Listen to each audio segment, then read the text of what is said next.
Like an increasing number of high-end road and gravel bikes, the new Canyon Grail comes with an integrated cockpit, which means the handlebar and the stem are one piece. This looks cool and can save a bit of weight and a wee bit of aerodynamic drag, but it also severely limits the amount of adjustment you can do. Basically, you can only lower the bar. If you want to make adjustments here, you've got to put on another cockpit entirely. And since Canyon is a consumer direct brand, this adds a few more worms into the can. So in this video, I'm going to put on this Pro version, and I'll talk about how this process is similar to other integrated cockpits on the market and what is unique to Canyon. Also, I'll talk about other pieces that come with the integration of the cockpit, such as the computer mount. One person's integrated is another person's incompatible. Also, you can put on an integrated Aero Bar that bolts into this system. So walk you through that process. As of now, in late January 2024, Canyon in the US at least does not have this in stock, nor this, nor the Aero Bars, nor have they been able to get me pricing. So if and when that information is updated, I will put a link here. But in the meantime, I'll work with what I have, which is the pieces and the process of changing the fit on this new Canyon Grail.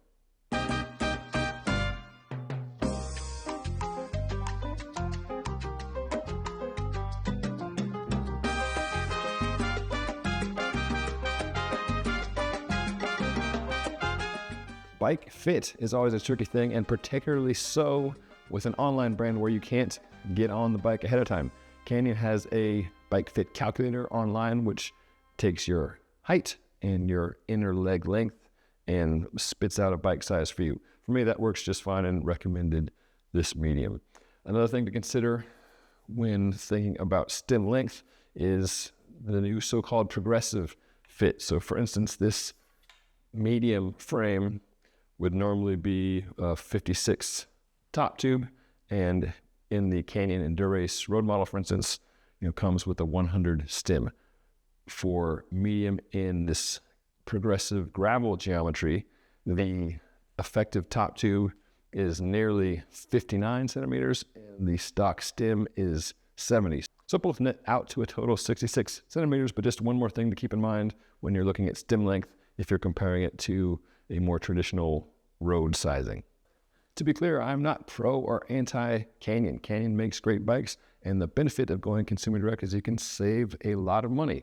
The downside, of course, is that you're having to do a lot of head scratching and perhaps some mechanic work on your own compared to a traditional bike shop brand where you can go in and have a professional there help you out with the fitting before you buy the thing and then help you with any adjustments afterwards. Just some things to keep in mind when you're shopping for a bike. So for this Canyon Grail, you've got three main options for a cockpit. You've got the stock option, which probably fits fine for a lot of people. You have a Pro bar version, again, not available yet in the US, which is 40 mil width at the tops and with a 16-degree flare, and then comes in 4 stem lengths. Also, because it's got a standard 1.1 steer, you can put on a normal bar and stem. A number of companies are using some form of integrated cockpit, and then there are two schools of thought as far as what to do with your brake and shifter lines. Routing them internally is visually clean, and if you happen to have a wind tunnel in your backyard, you could probably measure a small difference.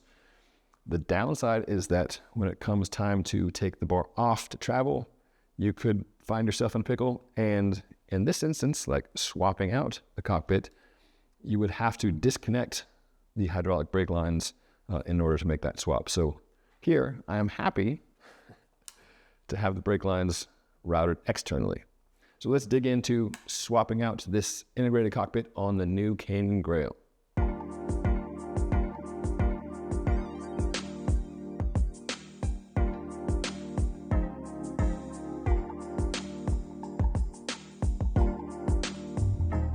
First, we're going to take off the tape, loosen the shifters, pull the shifters off, then remove top cap, loosen the 2 stem bolts, and take the cockpit off. Lastly, we will disconnect the, in this instance, GRX Di2 wires and put on the new cockpit. Don't cut the Di2 lines.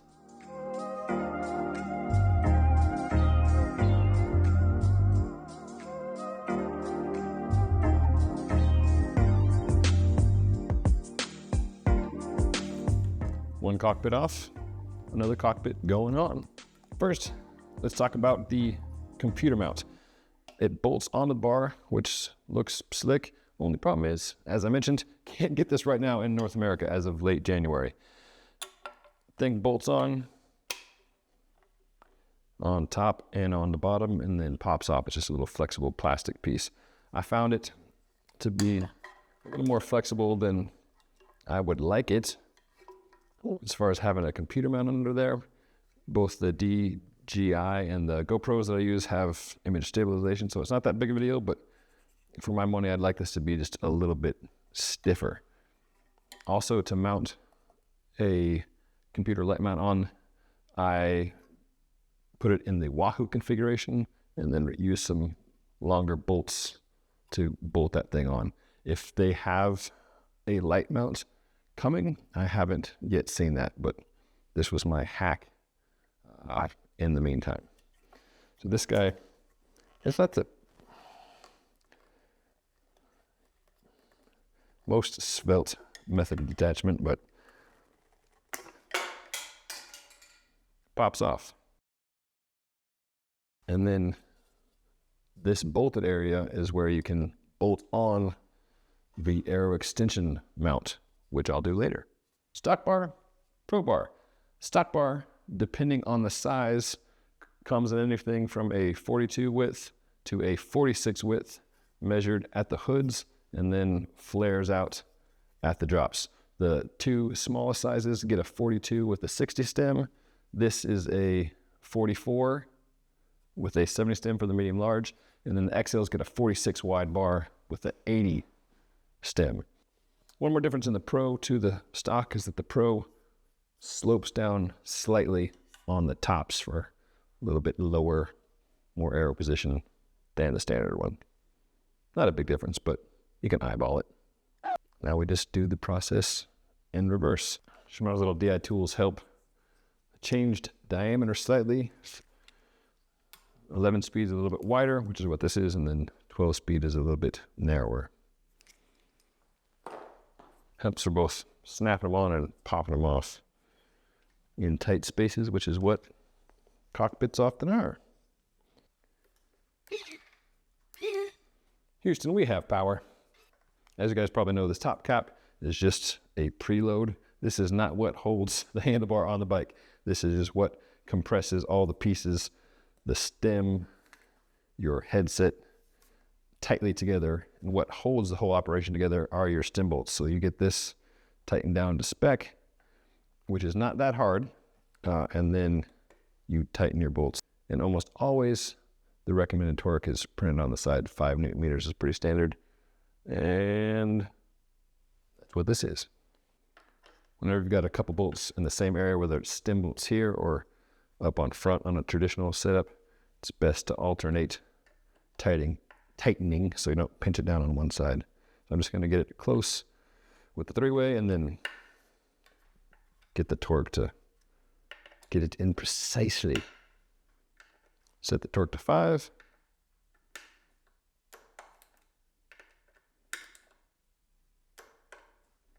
Nice gratifying click.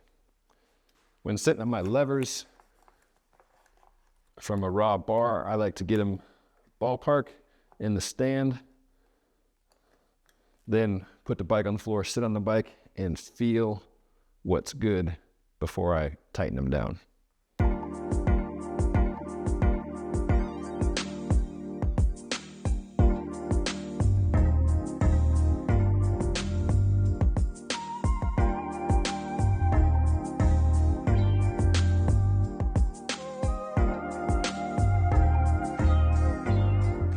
Do you like Legos? Do you like assembling IKEA furniture? If so, you're in luck.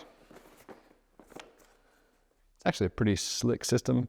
Takes some configuring, but once you have it together, it's just a matter of connecting and disconnecting to attach and remove the system. So that's a cool thing for doing a pop-on, pop-off aero setup. In the past, I've used clip-on aero bars, which, it's a simpler but similar system of, you configure them. Initially, it takes some time, and then it's just a matter of removing the clamps to pop them on, pop them off. These are the older SRAM blips that plugged into the SRAM levers. Now these are wireless, but I think that's one big plus of electronic drivetrains, whether they're Shimano or SRAM, is that you can shift both, at the hoods, and then if you're using aero bars, at the extensions. You've got up to 25 millimeter of height adjustment that you can put either on top of or underneath the armrest wings. I'm putting them underneath. You've got a bit of fore aft adjustments and then tilt on the grips. You can also remove these and put shifters in there if you've got an electronic system. And there's a tidy little cap here that accesses the 2 bolts that holds the whole thing together. Here's the interface that has a couple little male-female pieces, so if you put it the right direction, it locks into place before you securely bolt it.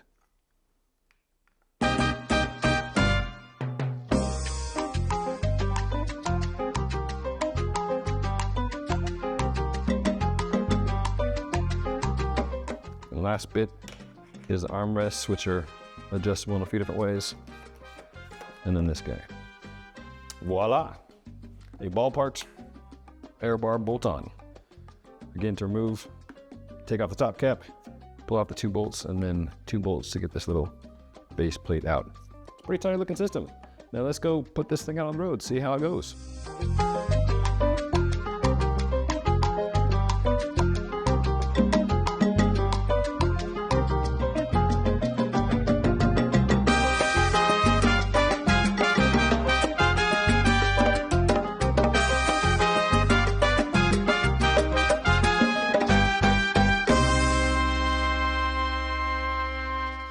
Okay, so some first impressions on the handlebar and the Aero Bar. Handlebar feels great. By adding 2 centimeters of length and tightening it up a bit, it fits the way I like my gravel bikes to fit. So that is a win for me. I actually like the kind of odd looking shape of the bar and how it drops off, and then a fair amount of back sweep. Sort of like the giant bar on one of my favorite bikes, the Revolt. It looks a little silly, but just feels great in hand. So having the bike fit me the way I like makes me a happy camper. So I'm satisfied with this Pro Bar. The Aero Bar, in some ways, it's a solution to a problem that Canyon created, right?